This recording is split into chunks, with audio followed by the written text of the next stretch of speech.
Well, good evening, and welcome to the 7th summer of this Healthy Living Lecture Series brought to you by UAF Summer Sessions and Lifelong Learning.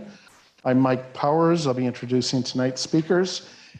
Lectures and performances over the years are the result of Michelle Bartlett's vision and hard work, continuing to build on UAF's historic outreach to the Fairbanks community and beyond now, thanks to live streaming. Tonight's Healthy Living lecture features Drs. Clay Triplehorn and Daniel McCulley, who will be discussing healthy living after 55, housing, exercise, behavioral health, driving, other realities. An important reminder, use of a face mask and face shields required on campus, regardless of vaccination status. Thanks for your help in making our community and university safer for these types of presentations. For those live streaming tonight's discussion, please note the link at the bottom of your screen, which allows you to submit questions. And with that, I'll introduce tonight's speakers. Dr. Clay Triplehorn, whose specialties are family medicine and sleep disorders. Dr. Triplehorn was raised in Fairbanks, Alaska, and his family has long and rich connections with the university.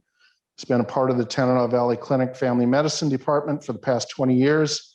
And is a medical director of the TVC Sleep Medicine Department and the FMH Sleep Lab. Dr. Triplehorn is a graduate of the Philadelphia College of Osteopathic Medicine, board certified by the American Board of Family Medicine and the American Board of Sleep Medicine.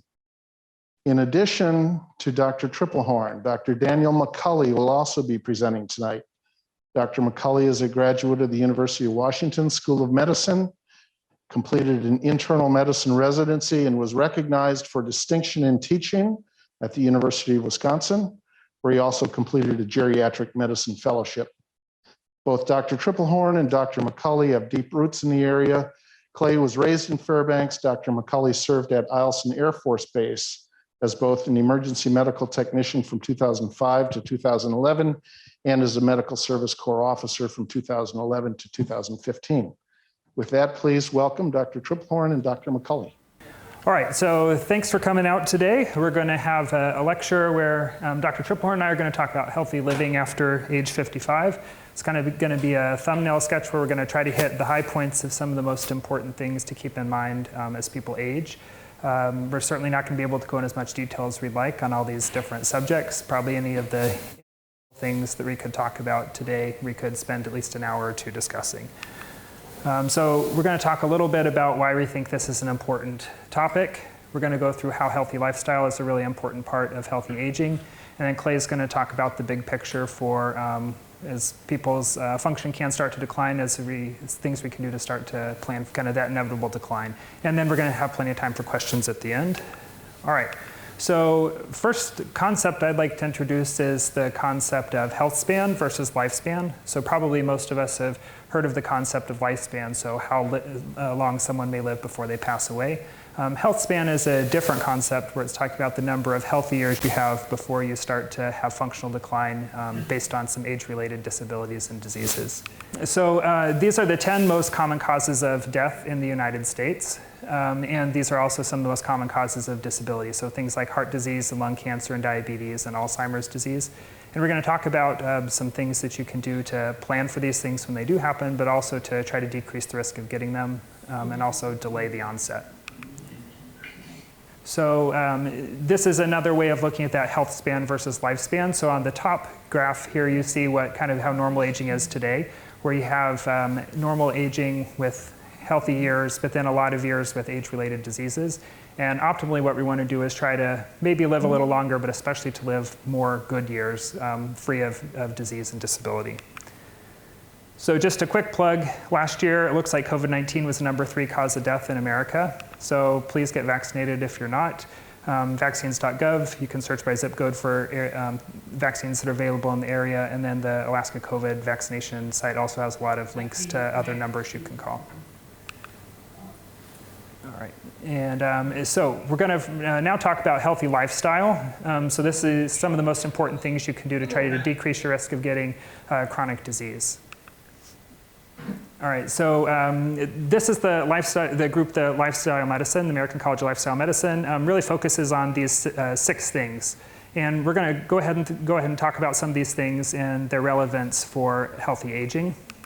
So first thing I'm going to talk about is physical activity, and then Dr. Triplehorn is going to move on to talking about improving our sleep, and then we'll talk about some of the other aspects as well. So this is the 2018 guidelines that came out from the government that talked about the importance of physical activity for healthy aging.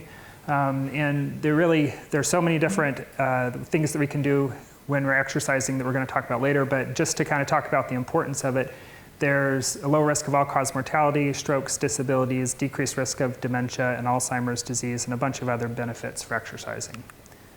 Even for people that do get cancer, people that are exercising seems like they're more likely to survive. People with diabetes also are less likely to have heart attacks and to have better blood sugar control.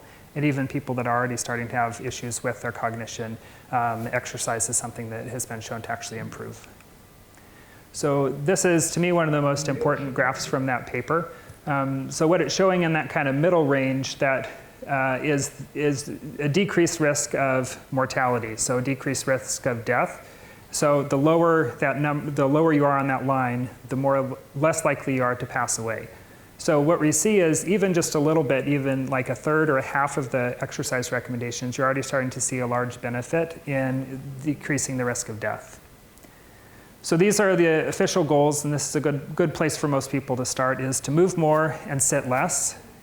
A good goal is to try to get 150 to 300 minutes of moderate activity every week, or 75 to 150 minutes of vigorous exercise per week, or a combination of the above.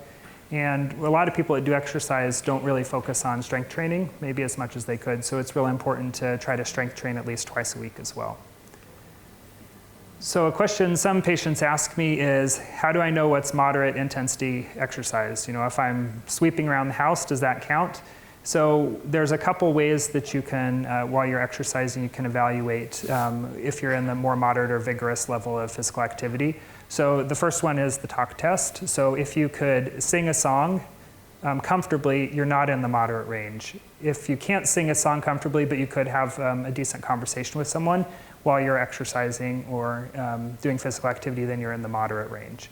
And if you can't comfortably talk, as in have a conversation with people or sing, then you're in the more vigorous range. Another way to look at it is that relative intensity, where 0 would be sitting on the couch, 10 would be you're running 100-meter dash in the Olympics. And for the moderate, you'd say, oh, I think I'm on about a 5 to 6 on that 10-point scale. And for vigorous, 7 or more. So it's a kind of handy way of thinking about exercise intensity without having to get into fancy heart rate monitors and all that kind of stuff. So a few tips for people is, when it comes to exercise, is some people probably should talk to a provider before they exercise. So I know myself and probably Dr. Triplehorn as well, we've probably almost never found a patient that couldn't do some form of physical activity. So we're not saying don't exercise because your medical provider is not going to tell you to, but there may be some guidelines they want to talk to you about, or some specific parameters or testing that might need to be done before you can exercise. So if you're having a lot of chest pain or shortness of breath when you do activities, a lot of dizziness, or if you have diabetes, especially if you're on insulin or have a heart disease history, you probably want to talk to a medical provider before exercising. Another real important thing is don't get hurt. So a lot of people kind of go from nothing to going on a 5-mile run, get hurt, and then they can't exercise for a couple months.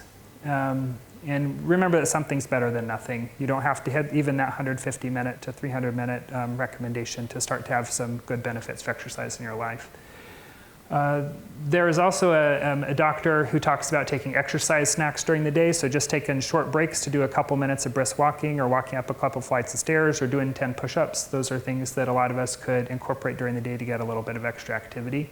A personal trainer could also be a really important thing for a lot of people. If you're not really sure how to exercise, if you have a lot of maybe joint issues, it might be good to talk to an expert for them to kind of slowly incorporate specific activities that are good for you. And certainly if you're having a lot of issues with pain, especially arthritis or joint pain or back pain, things that are limiting you, going ahead and talking with your primary care doctor or another specialist and trying to ask for referral to physical therapy could be important, because they can specialize in trying to work through some of that pain. All right, so a few just real practical solutions that we're going to try to bring up today for all these different things. For activity, we're talking about you don't have to go to the gym, you don't have to go to the Alaska Club necessarily to get your exercise. You can do other things. So dancing, hiking, martial arts, going to the pool. There's a lot of, or there were before COVID at the senior center, a lot of exercise classes, and hopefully at some point those will be coming back. walking at the dipper, and yoga. And a lot of people could benefit from developing some kind of home gym. So I think anyone that's been in the military knows you can get in real good shape with very minimal equipment, but if you have a pull-up bar at home, and do some push-ups and squats, you can get in pretty good shape just from doing that. I think it's real important in Alaska in the winter for us to have something we can do at home to exercise. A lot of times when it's really cold, it's really icy outside, outdoor activities are maybe limited for some people, and you may not feel like getting out. So for a lot of people, I've had them work on getting like a stationary bike or a spin bike for their house. That can be a good way to get some exercise that's pretty low impact. And I've actually had a couple patients, a patient brought this up to me and I've recommended it to some other people. So there's these under-desk exercise machines that have been advertised quite a bit for people with a lot of mobility issues that are in a wheelchair, have a lot of joint issues or balance issues. You can sit in a chair, do this, it's just kind of moving the legs and getting at least a little bit of exercise. So there's a lot of issues with technology, social media, kind of distractions, but there's a lot of good things with technology too. So there's all kinds of options as far as apps, online sites, YouTube videos that we'll talk about for exercise. So in this day and age, you can have access to some of the best trainers in the world at home. So we have a few options here, just some different apps, subscription services, books, DVDs. So this is some things to check out. Exercise on YouTube is a really big opportunity. So there's all kinds of, again, top trainers throughout the world. So here's a few different sites on YouTube where you can go on here. You can also just search for seated exercise for seniors, for example, for people in wheelchairs that maybe have issues with moving around. You can search for Tai Chi classes, and basically no matter what your fitness level, you can find some kind of exercise program that's going to work for you on YouTube. All right, so talked a little bit about a high-level overview of physical activity. So now I'm going to have Clay come and talk a little bit about the importance of sleep to help with healthy aging.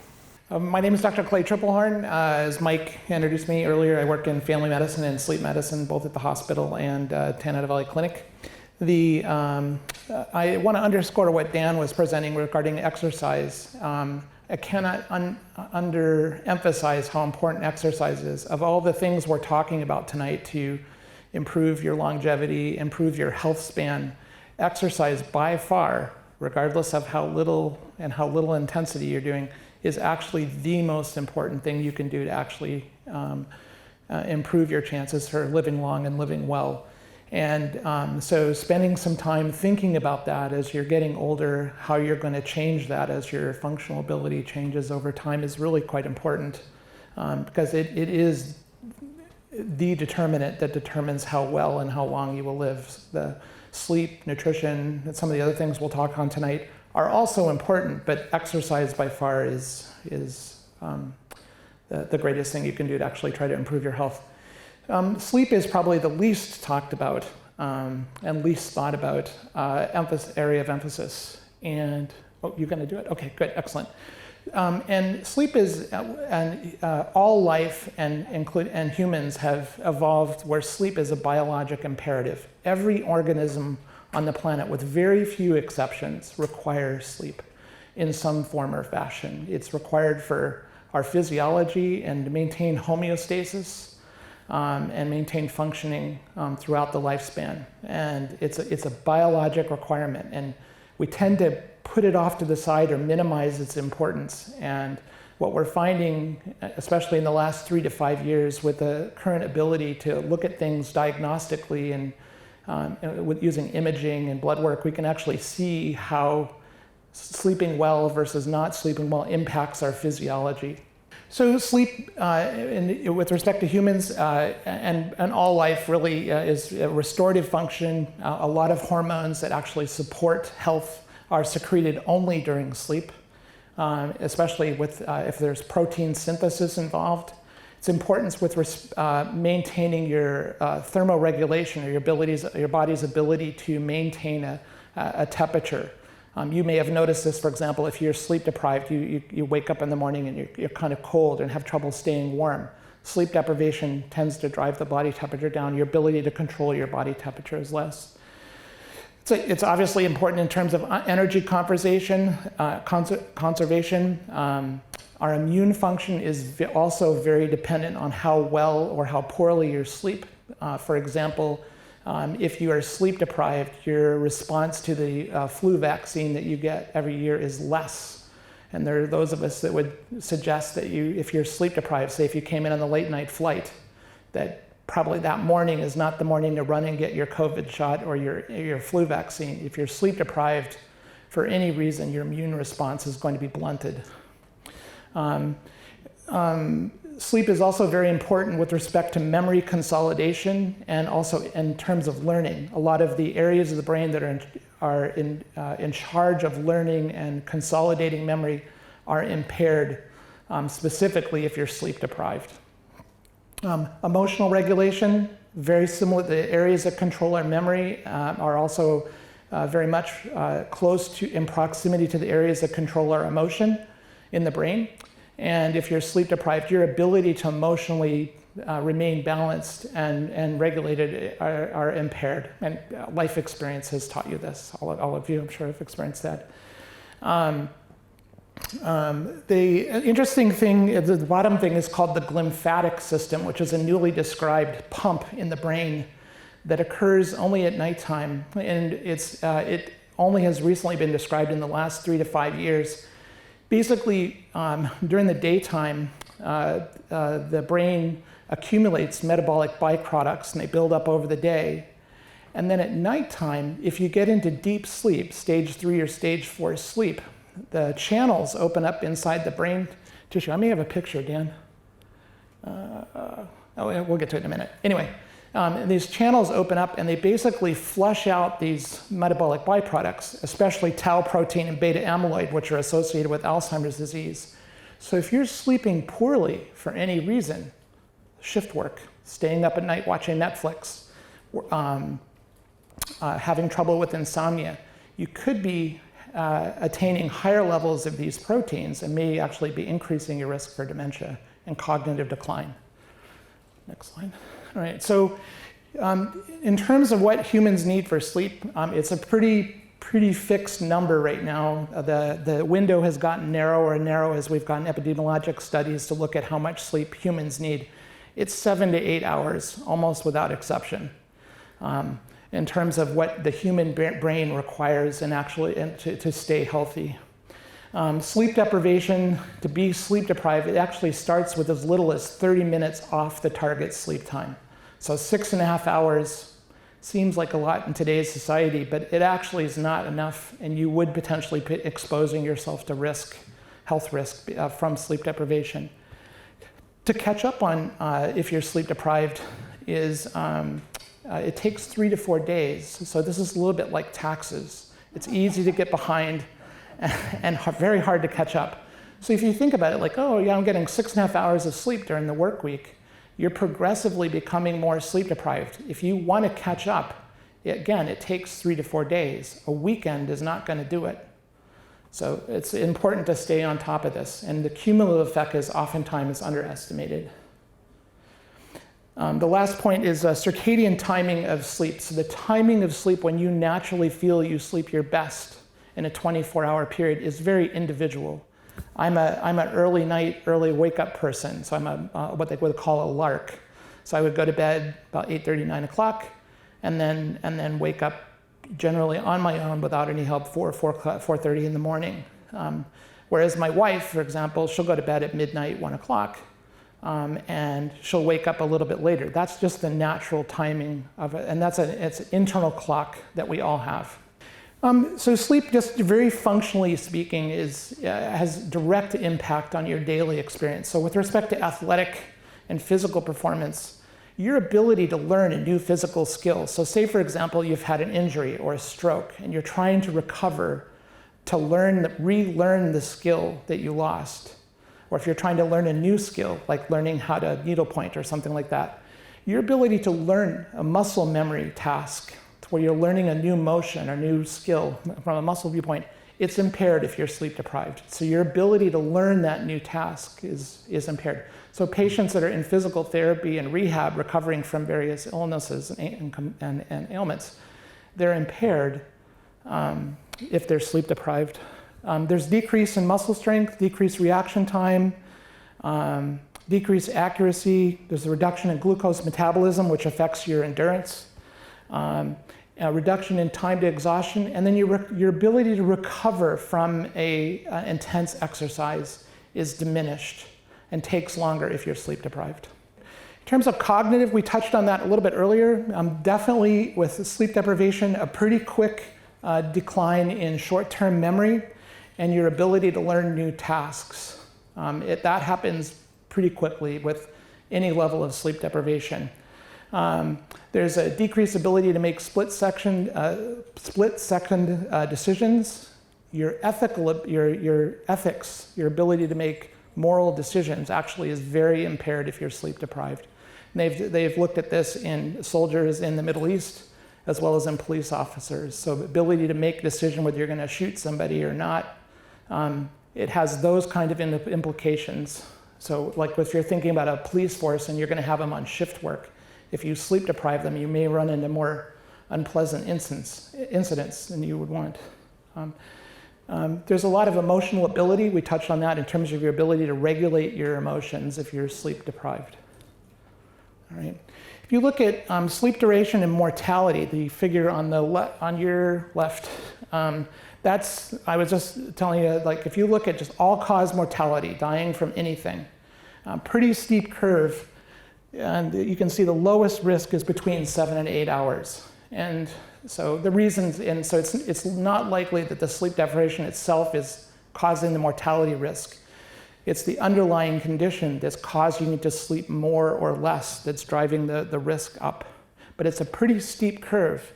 You can compare that risk on the figure further to the right, looking at heart disease, stroke, and cardiovascular disease. And the curve is very similar in terms of where the sweet spot is. So it's 7 to 8 hours, and it's pretty tight. The same thing's also true for some cancers. Side effects of missing sleep, we really touched on quite a bit of this. We talked about it in terms of function, in terms of memory, your muscle strength, your ability to do things. But there's also a big risk in terms of your risk for Alzheimer's disease, your risk for cardiovascular disease, your risk for stroke, glaucoma, macular degeneration, chronic kidney disease, diabetes. Some immune disorders are all enhanced or you're higher risk if you're sleep deprived over time. And these are not small, like 1 or 2% increases in risk. It can be a literal doubling or tripling of risk, depending on the severity of the issue in play. This is showing you the glymphatic system. So basically, during this is a slice of the brain. This is an artery. These are neurons, the purple things, and then these yellow things are the glial cells, which are kind of the jello that holds the neurons in place. During the daytime, it's very tightly packed. It's a stiff jello, and not a lot gets through it. But at nighttime, if you get into stage 3, stage 4 sleep, these channels open up, and then there's openings. These glial cells shrink and open up, make passages for cerebral spinal fluid to go through and actually wash out those metabolic byproducts. And it only occurs in stage 3, stage 4 sleep. And you have to get 3 or 4 cycles a night. So each cycle is about 90-minute cycles. So if you cut yourself short at night, you could be, it's like taking your laundry out of the wash early. It didn't get done. So, and so you could kind of think of it that way. So, addressing sleep disorders it's complicated. There's a lot in play. But I can tell you these are the things that I suggest to patients as a starting point, especially for those of us living in Alaska. So our sleep is, in a very significant part, conditioned behavior. You can teach yourself to sleep well, and you can teach yourself to sleep poorly. And it's circumstances that set that up.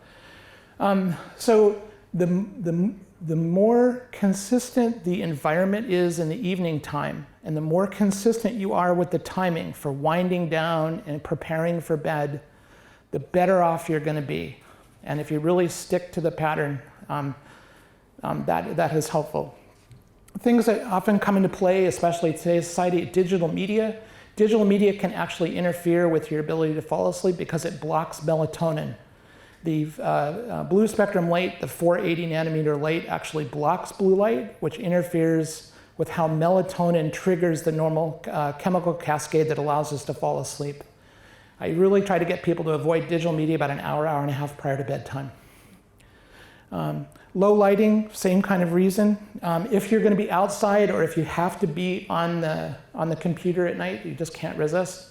You can purchase blue blocker glasses that block out 90% of the offensive light, and you can continue to, buy and sell stocks or whatever you're doing, and see online. Quiet bedtime routine, really important. So just maintaining environment and timing. Of minimizing caffeine during the day. Caffeine is amazing. So each of us responds to caffeine differently. But what I want you to pay attention to is how potent it is if you look at how it is on the population. So this top number here, sleep latency, is the time that it takes to fall asleep. So somebody on placebo, usually about 21 minutes to fall asleep on average. And somebody who had caffeine 6 hours prior to bedtime, it's taking them about 44 to 45 minutes to fall asleep. Look at the total sleep time in somebody who took placebo, almost 8 hours, and the total sleep time of somebody that's caffeine, 6 hours, so it's about 7 hours. So almost an hour difference in total sleep time if somebody's drinking caffeine 6 hours prior to bedtime. So caffeine can be very potent for a lot of us, and it can make, if you're thinking about trying to manage your sleep deprivation and sleep debt, that hour, half hour, by minimizing caffeine can make a big difference. Okay, circadian timing. So our circadian rhythms are the clock, that internal clock that we all have that sets the timing of our sleep in a 24-hour cycle where we sleep best. As I alluded to earlier, it's different for each of us. But that timing of sleep can be manipulated, and it is based on light exposure, and especially morning light exposure.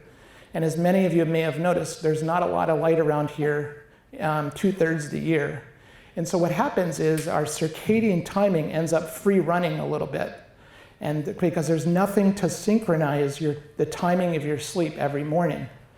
And so one of the things I suggest is a full spectrum alarm clock, the thing you see on the left there on the screen. That's a Philips wake-up light, and it functions like an alarm clock. It actually emits high intensity full spectrum light and mimics the sunrise. And even though you're sleeping, the light does penetrate the eyelids and does hit the receptors that actually synchronize the timing of your sleep. So in fall, winter, early spring, this is a really good way to stabilize the circadian timing of sleep in Alaska. There is a relationship between meal times and circadian timing. You can manipulate your circadian timing with meals, especially the evening meal. So a lighter meal in the evening at the same time can actually enhance sleep later in the evening. Some people also use melatonin to manage sleep. So and we'll just touch on that real quick here. So I dose melatonin probably a little bit differently than a lot of you have taken it. So less is more. So lower doses are more effective than higher doses. And it's also sometimes helpful if you split dose. So what I do is give like 0.5 to 1 milligram of melatonin about 5 hours prior to bedtime. So that's around dinner time for most of us. And then I give a second, slightly higher dose, 2 to 3 milligrams an hour before bed. And that actually works pretty well. And I use that in Alaska, especially in the late spring, so March, April, May, and then late August, September, early October, when the rate of light change is greatest for us in the interior, and it helps stabilize the circadian rhythms. But it's important that you take the melatonin exactly the same time every day to make it really work out well for you. If you're varying it by half an hour to an hour, the efficacy changes. Melatonin is not necessarily a benign drug. It can interact with some medications, especially anticoagulants. So people who are taking blood thinners, antiplatelet agents, it can interact and increase your risk for bleeding, so do check it out. Melatonin is also not federally regulated. I could put sawdust in capsules, call it melatonin, sell it to you, and I would be perfectly legal. So if you want to make sure you're getting the real deal, if you look on the label, it should say USP after the dosing, and that means that somebody somewhere has checked, and at least it's probably melatonin, and it's probably the dose you should be getting. All right? Okay. All right. Regular exercise, touched on that. Very important in older folks, especially women as you get older. People who exercise regularly actually seriously improves your sleep quality, especially if your experience with sleep is that it's light, easily fragmented, lots of brief awakenings. You can actually clear some of that out with regular exercise.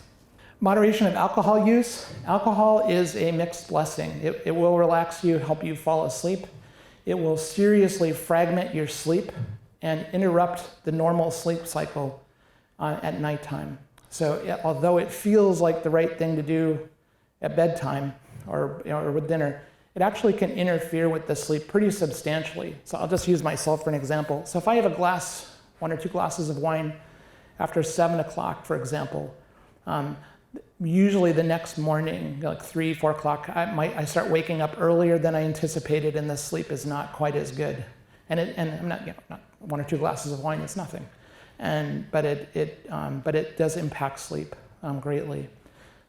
So just be aware of that. In terms of other things you can do at bedtime to enhance your sleep, there's a lot of supplements and homeopathic and herbal products you can take.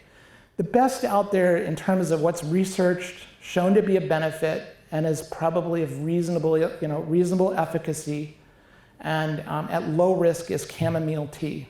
The compound that actually is helpful for sleep in chamomile tea is found in the flowers, and it's a compound that's very similar to Valium. All right, but it's only in the flowers. So if you buy Sleepy Time tea at your local Fred Meyer and tear the bag apart, you'll find it's mostly sticks and leaves, all right? Whereas if you sojourn down to Sipping Streams, the tea shop down near the lemongrass, the lady has, I think, 3 different kinds of chamomile tea, tons of flowers. That's the one you want. And you can drink that, and it's a very nice effect. It also helps with anxiety, and it's on the FDA list as a generally recognized to be safe list. Other herbal products you'll run across, valerian root, kava kava, St. John's root. There is some limited randomized trials that show that it's beneficial, but the safety risk is not clear. And so I probably just would wave off on that, especially if you're taking other medications. All right, thanks, Clay. So we talked about exercise and sleep. So the next thing we're going to move on is probably one of the more controversial things is healthy eating. As you probably know, there's a lot of controversy when you look in kind of the press about what is good to eat and what is not. So this is just from WebMD talking about meat isn't healthy for you, the health benefits of bacon, eggs are bad for you, eggs are good for your heart. So there's a lot of different headlines that you can see all the time that seem like they contradict each other. So we're going to give you a little bit of kind of both of our views of what's a reasonable diet to kind of steer towards. And there's not really one superfood or one thing that's going to make the big difference. It's more the pattern of eating. So there is a story that kind of I thought of when I was rereading about a year ago that kind of was an analogy for some of the nutrition medication. So there's this short story by Borges that's called The Library of Babel.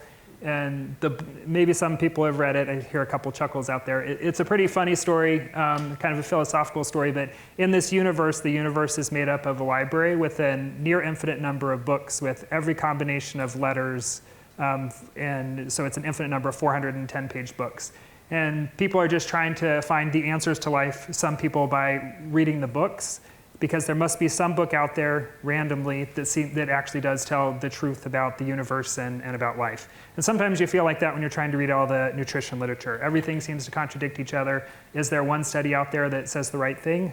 It's hard to even know because there's a lot of controversy. From my point of view, probably the best study that's been done on nutrition, which people can criticize, but I think is probably the best one, was this big randomized controlled trial a few years ago in Spain, where they randomized people to 3 different groups. And they gave them a lot of health education. So one was a low-fat diet, the one was especially popular then, as well as a Mediterranean diet where they actually provided them olive oil every month, and then a Mediterranean diet education where they gave them nuts every month. And then they followed them for about 5 years, and they said, what are the chances that someone's going to have a heart attack, a stroke, or pass away from a heart attack or a stroke, basically, over that 5 years? And people that were eating the Mediterranean diet with olive oil or with the nuts were actually 30% less likely to die compared to people who were just told to eat a low-fat diet. And if you look at the numbers, that's just, they told people what to eat. A lot of people didn't really eat that way that they were supposed to. When they actually did the analysis based on who actually followed the diet the closest, those people seemed like they had even less, so like a 60% decreased risk of having a heart attack or a stroke. So I think this is one of the better studies. The Mediterranean diet does not mean lasagna and spaghetti every day.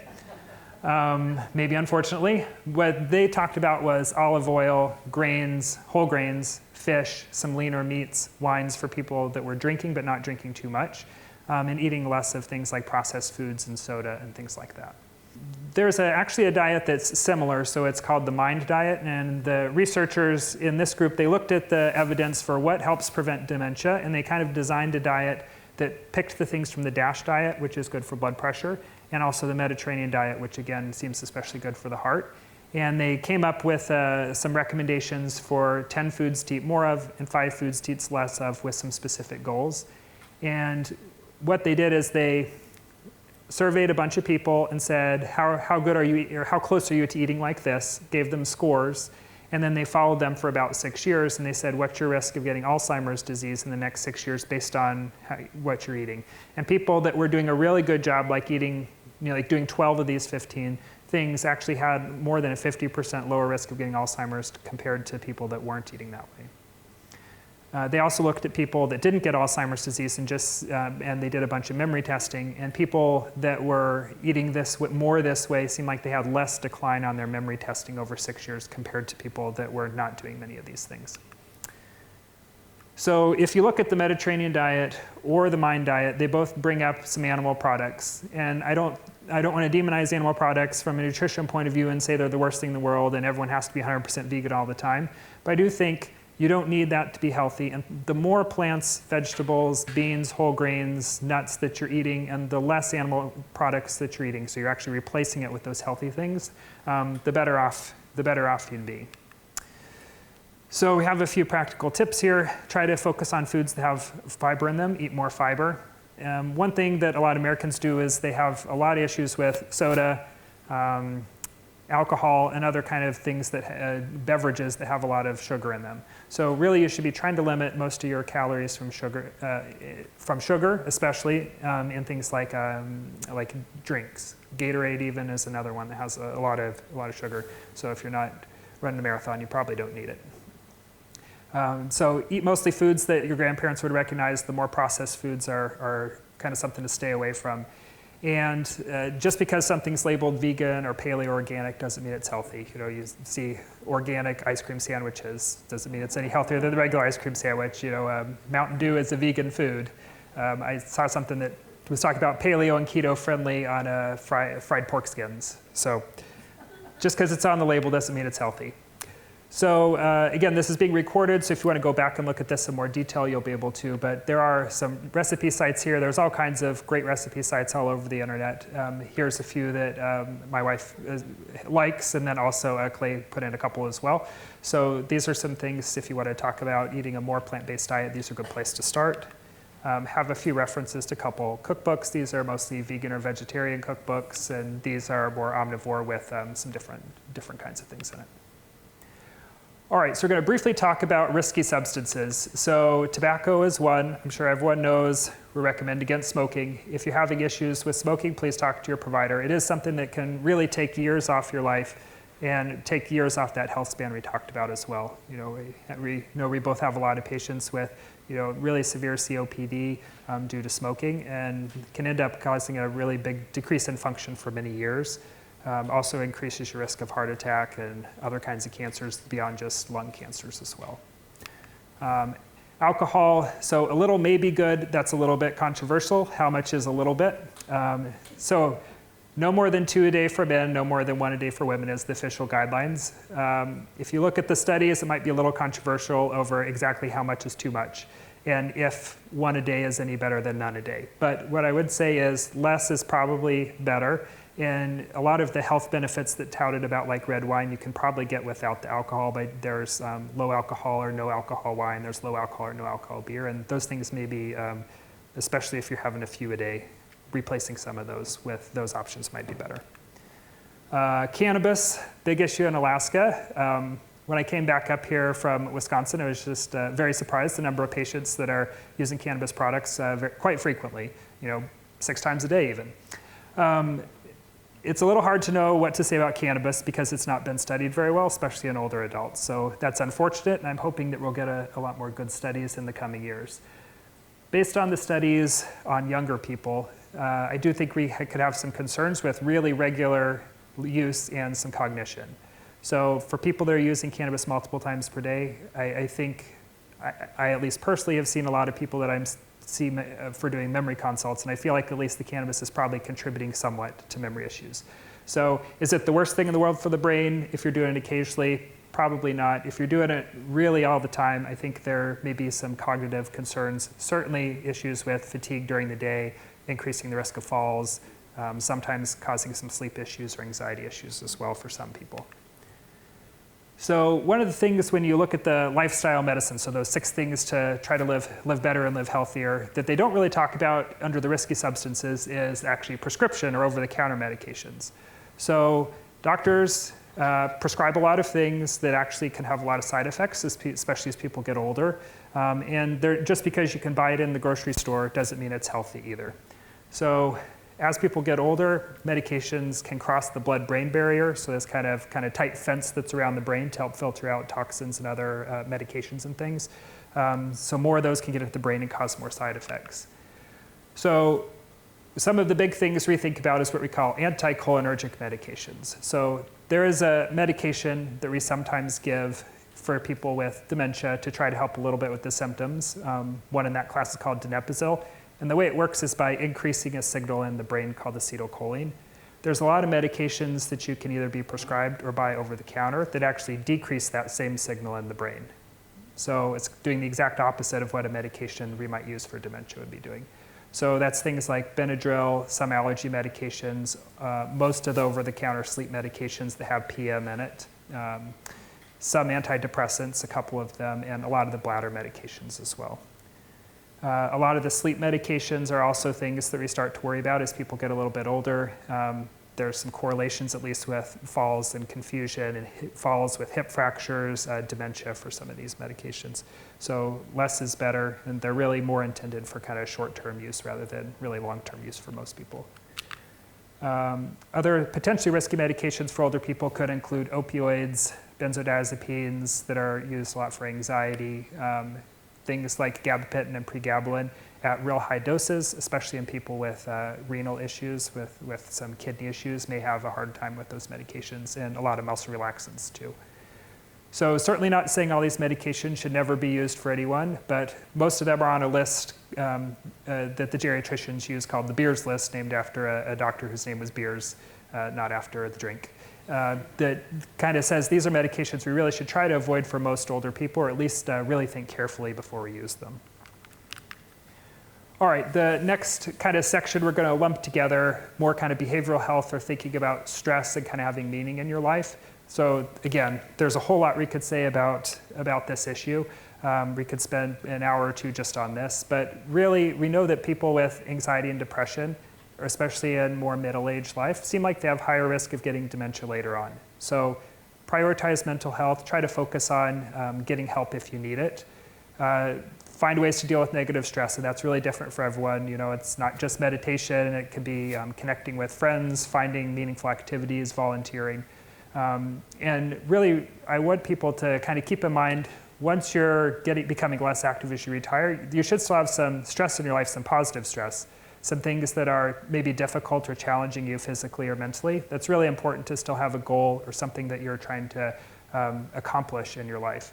what I know both Dr. Triplehorn and I have seen is a lot of times people work real hard, retire, and then they're just sitting around all day, 16 hours of Fox News or MSNBC, 8 hours of sleeping, eating a lot of food and drinking. And what we really see is people are very functional and doing pretty well, and a lot of times have quite good memory, really seem like they decline really quickly if they don't plan for retirement.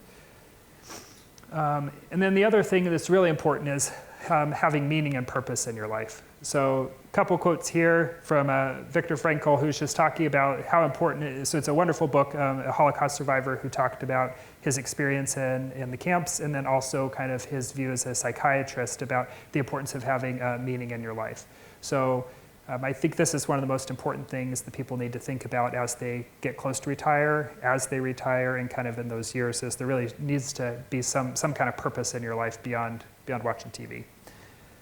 There's not been a lot of studies on meaning and purpose in your life. It's a kind of hard thing to study, but there was interesting study just a couple years ago that they asked people questions about meaning and purpose in their life. So what you could see here, and then they followed them for about 6 years and said how many people were still alive at the end of 6 years. So for people with this yellow line up here, what you see is these are the people with the highest meaning and purpose in their life on the questions they asked. So about 6 years later, only about 10% of those people had died, a little more than 10%. And then the black line on the bottom is the people with really low sense of meaning or purpose in their life. And these people, about 25% had passed away. So a really big difference in mortality for people that didn't have a sense of meaning and purpose in their life. And they did do fancy statistics to control for function and other kind of chronic issues and BMI and exercise and all kinds of things. And even trying to control for all that, it still seems like having a sense of meaning or purpose is a big predictor on whether people pass away in the next 5 or 6 years. All right, so we kind of talked about those 6 things that could really help with possibly increasing your lifespan, but especially your health span. So the amount of years that you have that you're living healthy and free of disease, or kind of managing disease that is there. So we talked a little bit earlier about the 10 most common causes of death in the US, and also some of the most common causes of disability. And really these lifestyle things we talked about can decrease your risk of getting at least 9 out of the 10 top causes of death. And potentially, even if you do get it, delaying it or helping you cope with it better. So just a couple studies that I wanted to talk about that kind of put this all together and actually have studied some of these lifestyle factors and looking at aging. So this is one of my favorite studies from last year. So they looked at 110,000 people, and they did a big questionnaire when they were 50 years old, and then they followed them for more than 30 years. And what they were looking at is how long can you expect to live without diabetes, cardiovascular disease, or cancer, some of the biggest causes of death and disability, based on how many of these lifestyle factors you're doing. So what they found is people that aren't doing any of these things at age 50, on average, made it to about age 73 before they were diagnosed with diabetes, cardiovascular disease, or cancer. While people that were doing 4 or 5 of these things had almost 10 years for men and a little more than 10 years for women. So an extra healthy decade free of diabetes, cardiovascular disease, and cancer. So if you think about time with family, time to be able to travel and vacation and enjoy retirement, an extra 10 years of healthy lifestyle is really important. Similarly, a group looked at a smaller group of people for about 6 years. And they looked at 5 lifestyle factors and risks of getting diabetes. So not smoking, exercising, having a little bit but not too much alcohol, being in the top 40% of that MIND diet that we talked about, the top 40% people following that MIND diet, and keeping their brain active in later life. And again, what they found is people who were doing 4 or 5 of these things compared to none of those things had a 60% lower risk of Alzheimer's disease in the next 6 years. So those were all what we call observational studies, where you just kind of ask people a bunch of questions and then follow them up later and see how they did. So there actually was what we call a randomized control trial, where they took a group of people and they gave health education to one group, and then another group of people, they actually had a trainer work with them, some to do some exercise, have a nutritionist talk to them about healthy diet, had a program where they could work on cognitive training, and also kind of kept a good eye on blood pressure and other things. So over 2 years, what they found is 30% less people actually had a decline in their cognition on the pretty big battery of tests they did. So people's memory who were doing this had stronger memory and less likely for their memory to become worse over the next 2 years. And this is in a group of people that didn't have dementia, but were at pretty high risk for dementia based on some of their underlying health issues. We'll skip that one. Looks like we'll skip a lot of it. All right. Okay, so there is a doctor named Peter Attia that Clay and I both listen to podcasts sometime. Don't agree with everything he says, but one thing he does talk about is that in his mind, he's training for the Centenarian Olympics. So he's training to be 100 years old. What he's doing now as far as lifestyle and exercises, he is thinking about what do I want to be able to do at 100, and I'm training for it now. And I believe he's in his 40s. So this is something that I've thought about too. I became a father a little bit, I know I look young, but a little later than some people. But if my son decided to have kids about the same age that I did, I might be in my 70s before I'm a grandparent. So I'm already thinking about what am I doing now that's setting me up to be able to be a healthy grandparent, to be able to pick up grandkids, to be able to go on vacations and enjoy time with them. So just to do a quick summary of the things we talked about, then Clay's going to kind of talk about the bigger picture. Physical activity, a good goal is trying to get at least 150 to 300 minutes per week and strength train at least 2 times per week. For a lot of people, this is probably the most important thing they can do to really keep themselves strong over time and decrease the risk of a lot of diseases. Sleep is very important to decrease your risk of Alzheimer's, to decrease your risk of all kinds of other health issues. So try to get at least 7 hours a day. Get help if you need it. As far as the diet, whole food, mostly plant-based diet is a good place. That Mediterranean or Mind diet are kind of reasonable places to start. Try to avoid risky substances, which really can include prescription medications. So that's something you may want to talk to your doctor about. Have them review the medications, just talk about some potential side effects, especially as people get older. And then really focus on having some meaning and purpose in your life and really planning for the future. And that's kind of especially what Clay's going to be talking about in the next part is the bigger picture, planning for the future, planning for if things don't go maybe as well as we'd hope. With respect to the big picture, so I think it's nice to think about human lifespan since the 1940s. In the 1940s, the average lifespan was somewhere between 35 and 45. And in the last decade and a quarter, the human lifespan has substantially changed, not just in terms of longevity, but also in terms of quality of life you potentially can enjoy. And I think this point is oftentimes forgotten, that we are living in a time that is a gift.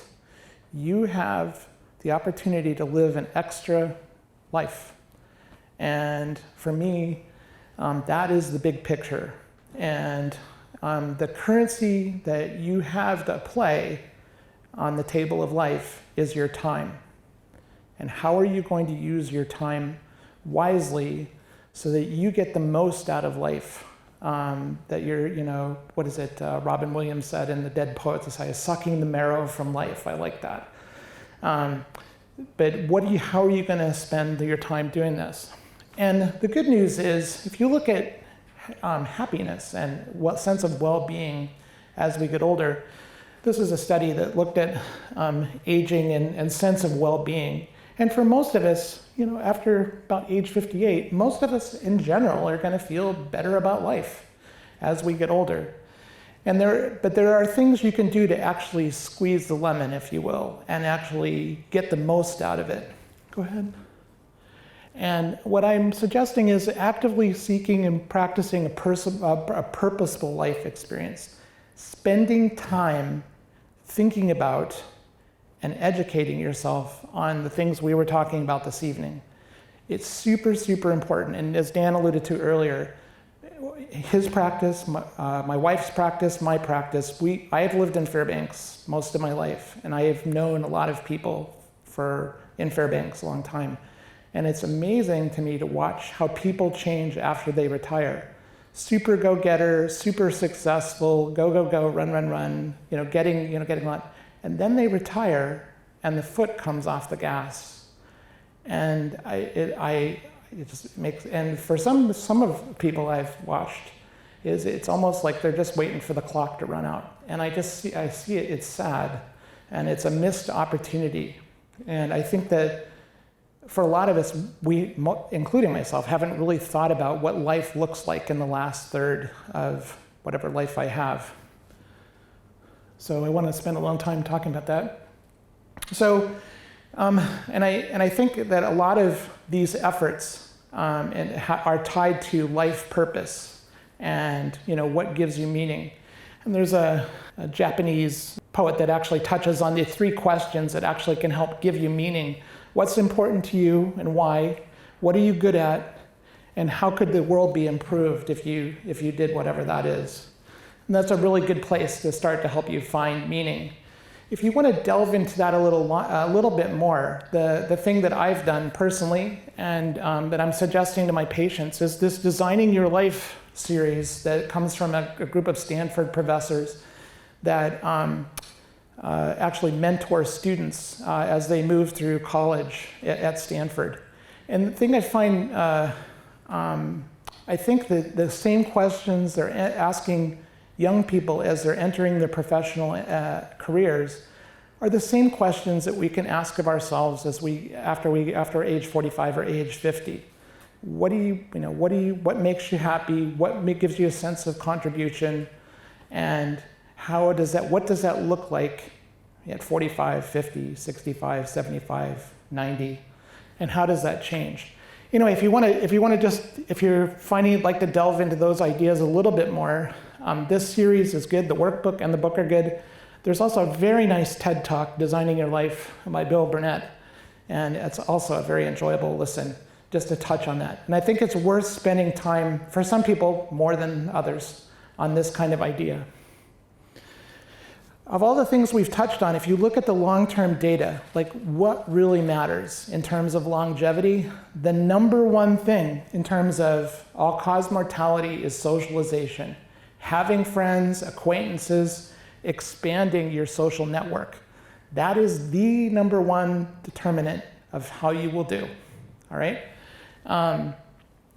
So like a lot of people, as you move through your professional career, you have a certain set of friends and a certain social group. Once you retire, that changes, and for most of us, that will shrink. And what I'm suggesting is you move through life, deliberately push the other way, find organizations, groups that you can enjoy, move closer to friends and family, make choices that actually expand your social network.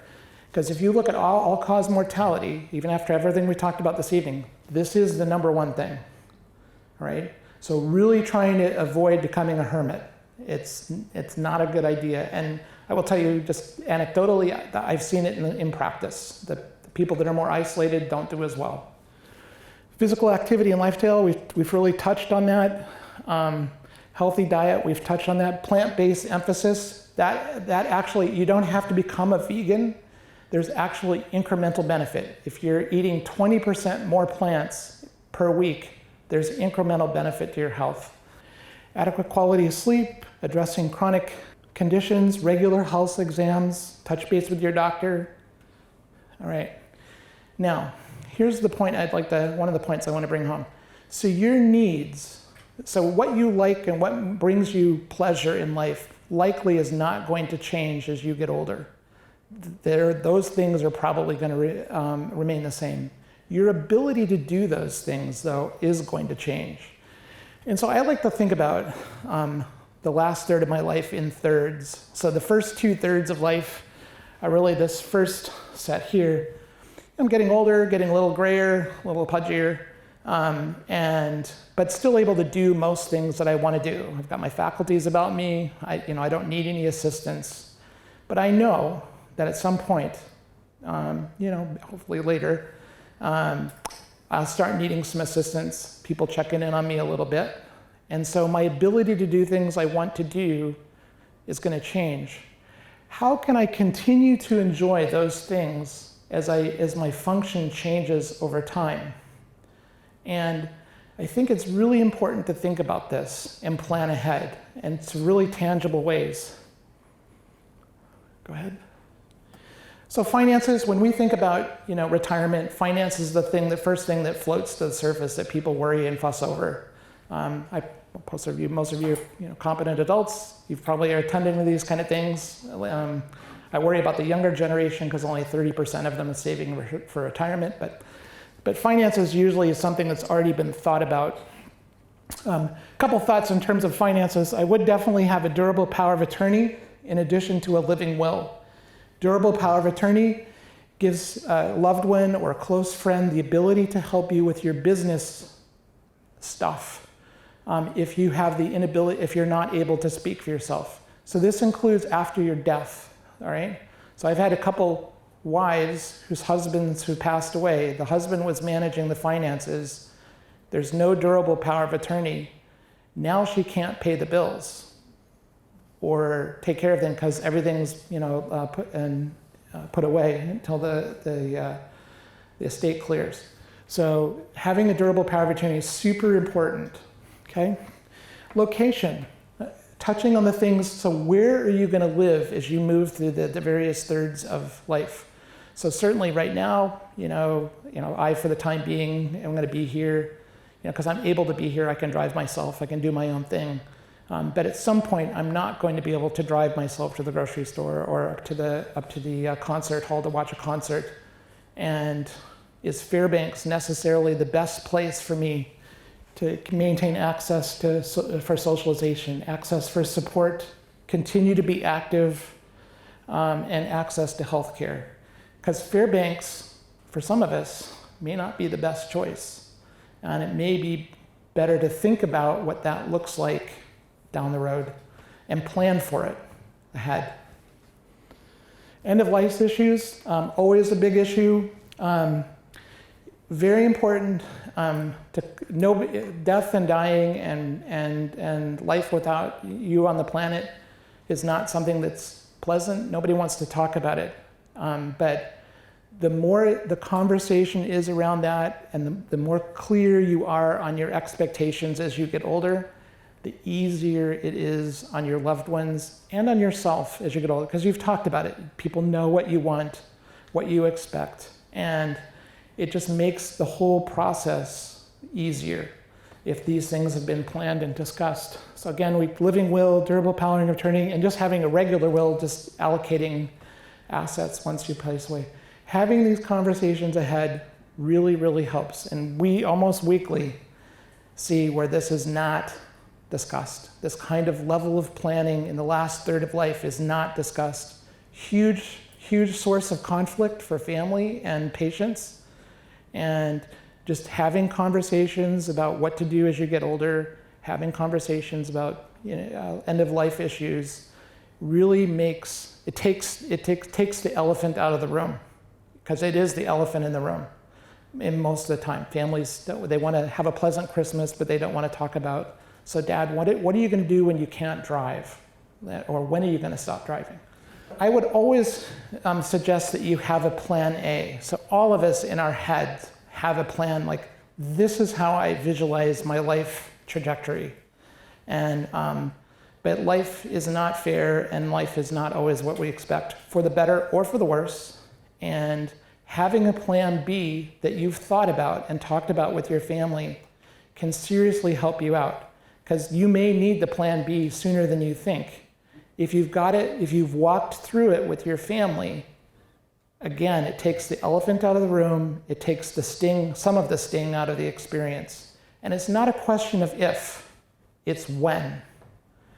When will you stop driving? How will you know that it's time for you to give up the keys and the driver's license? Where will you live in the last 5-10 years of your life? Who are you going to live with? Who's going to help you? How are you going to finance that? How are you going to stay active? How are you going to be engaged in the things that you really find enjoyable in life? Like I said, those are not likely to change as you get older. Planning ahead, having conversation with family, cannot underemphasize that. Super important. So I like this quote by Richard Branson: "Chance favors the prepared mind. The more you practice, the luckier you become." The more you plan ahead, the better off you're going to be. And so I would advocate very strongly for educating yourself on the healthy aging strategies we talked about this evening. Know yourself and spend some time doing that. So if you're not sure about like what kind of things really make you happy in that, spend some time with the Design Your Life series. Run through that series. Great questions, great conversations. It's a good course. Adopt longevity sustaining stuff early as possible in life. Habits are habits. The more you practice them, the earlier you practice them, the more ingrained they become. Practice every day. So make a point. So some people have a checklist. Some people have the little reminders on their iPhone that they have to check off. But the more you practice, the more ingrained it becomes. Okay? And then plan to adapt. Life is going to change. Again, it's not if, it's when. And the more you have thought through things and have enabled your ability to adapt to circumstances, the better you're going to do. And the last point is that, that I want to touch on this evening is that if you look at longevity and how you're going to end up in your latter years, 15% is genetic, 85% is lifestyle and what we're touching on. And if you look at the studies, you can seriously bend the needle on this, regardless whatever age you're at. So you're 45, 65, 85, you make some changes, pretty good chance you're going to be moving the trajectory a little bit, or a lot. Who knows?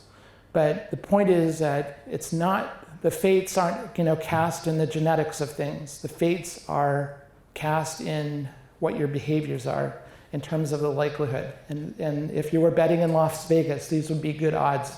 Some simple things we change that you can actually improve your odds. So that's what we wanted to present this evening. This is a thumbnail of what we were hoping to put together a larger program at some point. This is like a trailer for what we'd like to do at a much deeper dive at some point in the future. And thanks for your time. So the question is, with the lifestyle changes that we were suggesting tonight, how much benefit can you see? I mean, I'll just get through on my sense. I'll let you go first. Sure. Well, I think I got this one on too. So okay, go ahead. So it really depends on the person and where you are.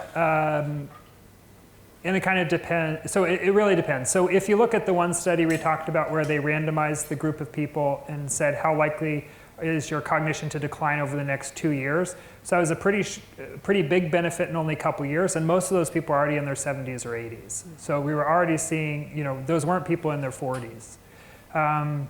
So I think sure, if you're starting these things in your 40s or 50s, you'll probably get more healthy years than someone who's, maybe not really had any of these habits until their 80s. But there's evidence that within a month or two of exercising, you may see some improvement in cognition. There's some evidence that 6 months of exercising, there may be less amyloid in the brain, which is one of the things that contributes to Alzheimer's disease. So I think that there may not be as much benefit for someone who's starting 40 years later than someone else, but a lot of people could see a significant benefit, even if you're already sick or older or have more disabilities. Yeah, I would say the signal to noise ratio is fairly high in that, this area that we're discussing this evening is rapidly becoming fleshed out because a lot of the medications and that were supposed to help us in cognition as we get older have not panned out, including the recent one that was FDA approved.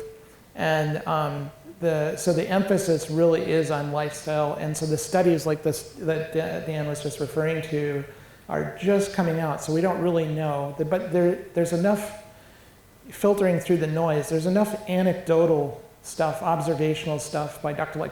Bredesen in California and places like that, that they're actually seeing, anecdotally observing significant change. The degree of which, the question you're asking, like how big of a benefit do I get?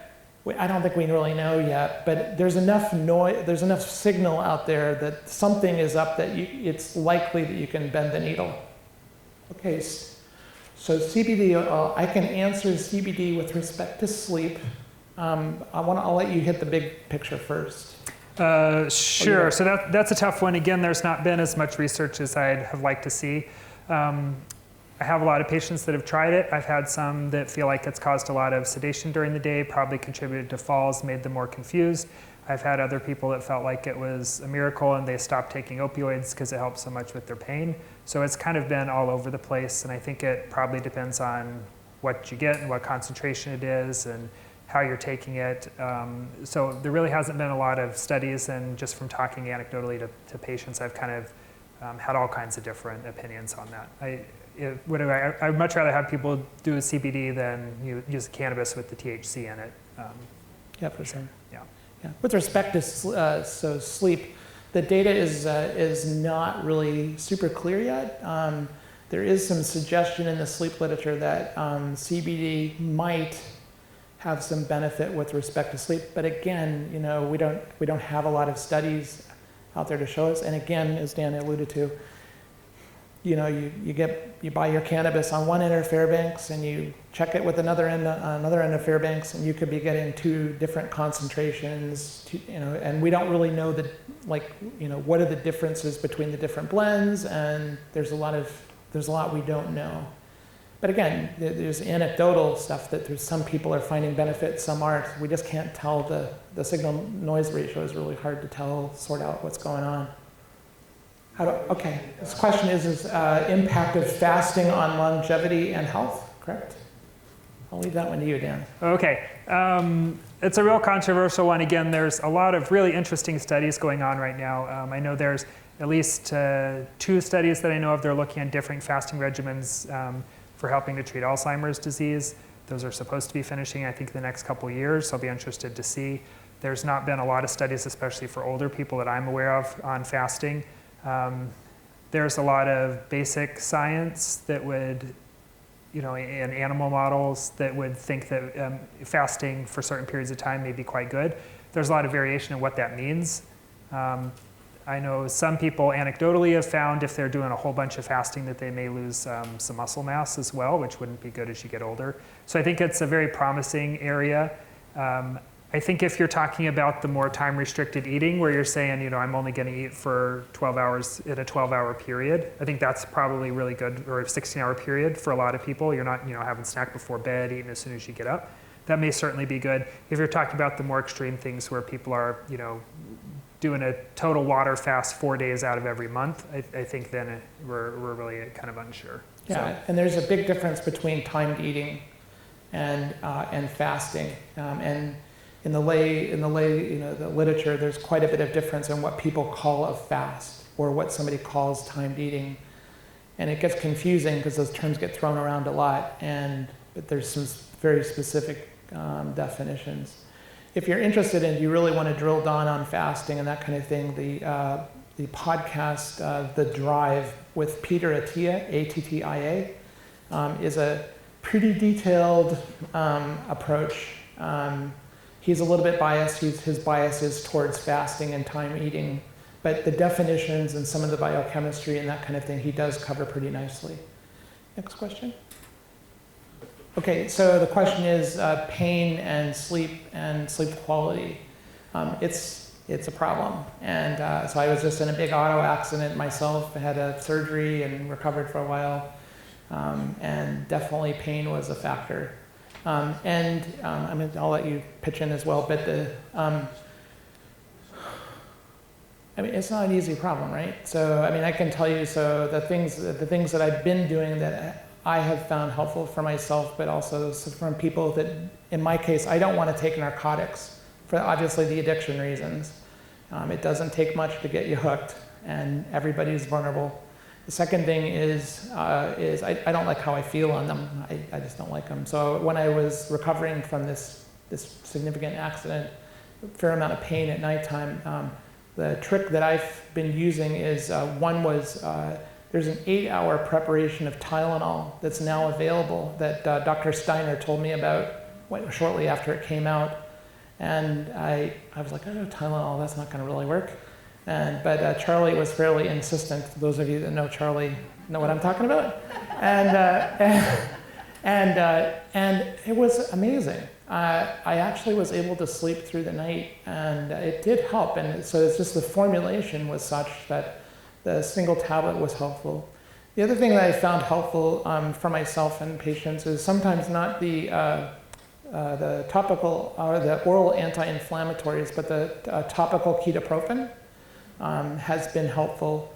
I found it helpful. Not everyone I've suggested it to has found that, but it is an alternative that you can use to topically manage the pain. The other thing that I've used successfully is a TENS unit that uses electrical stimulation over the area that's involved.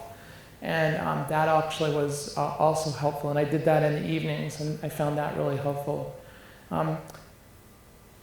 He's going to have a different bag of tricks than I have. It's just different life experiences depending on which physician you've seen and what, the patient populations that we see are different. I'll let you comment.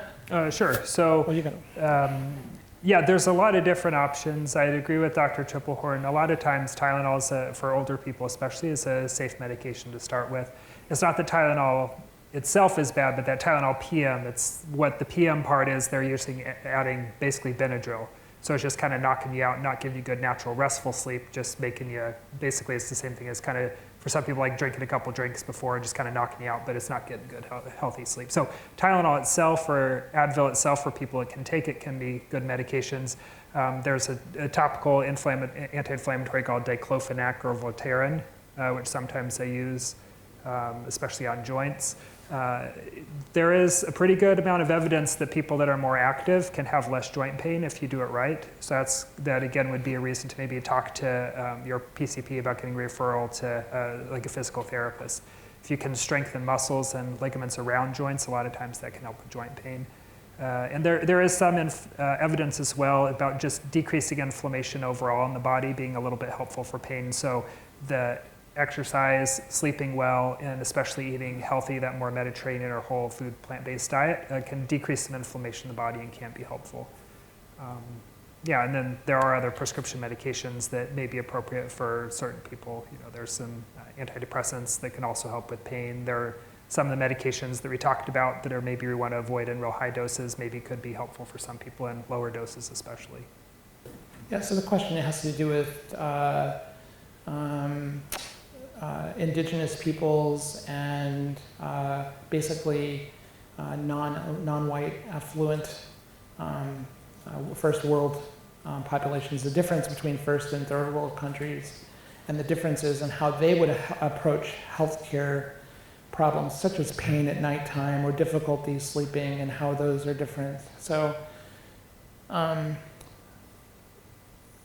my comment to that is, you're right, there's probably not a lot of research there. The research that's done in first world countries is probably a healthy first starting point. The studies that you're talking about, like using Reiki and some of these more traditional measures to manage pain, it's hard to do those kind of studies. It's more difficult, and probably down the road those kind of things can be looked at. But as a first pitch, the first world to get a look is probably not a bad starting place. That being said, people over time have done what they always do. They try to make do and adapt to a situation. So people have used plants and other, acupuncture measures like that. Whether there's actually any real tangible physiologic change in the condition, who knows? The perception of improvement was there. And I would suggest that the power of the mind is very, very strong. I mean, if you look at how strong the placebo effect is, 30%. I can give you a pill of sawdust in it, and if you believe that it's gonna, improve pain, and if I'm a good salesman, then it works. And so the same thing's true, with the shaman, in South America or the healers in Africa. If they sell you and it seems to work, I can't speak to whether there's any true pharmacologic value, but just the power of the mind and the power of belief does change experience greatly. Yeah, so there is if you think about probably a lot of people remember the Blue Zones was a really popular book and kind of program a while ago, and they definitely looked at groups that in Costa Rica and Okinawa, and that are living a lot healthier and or aging a lot better than we do in America. And a lot of the things they're doing is the things we talked about, maybe not exercising like getting on a treadmill, but very physically active, eating mostly plants, having a lot of connection with the community. So as far as kind of treating pain, I think a lot of times what we care about with pain is people's function. What are they able to do? And in those cultures, the kind of things that we talked about that does have a lot of evidence from studies, when you look at the kind of epidemiology in those countries, it really seems to help with function. So a lot of I think from the Blue Zones books and Dan Buettner's work, there is evidence that cultures that do this, even if it's not in a Western context, are actually aging a lot healthier. So maybe in the third world, they've figured it out in some respects. Yep, and I think that's what the Blue Zones was discovering, what we lost. Point. So lastly, if questions come up, I'm going to offer my email for questions. It's not been a problem in the past. I don't think it'll be a problem tonight. So my email for questions for either one of us would be clay.triplehorn@foundationhealth.org. So Clay Triplehorn with a 1P at foundationhealth.org. And you're welcome to email questions. We would prefer that the questions are in generalizations and in generic, specific questions. We'd really prefer to see you in the office for that kind of thing, for obvious reasons. And so we can give you more specific advice that's relative to your current situation. All right, and thanks for your night. Have a good evening.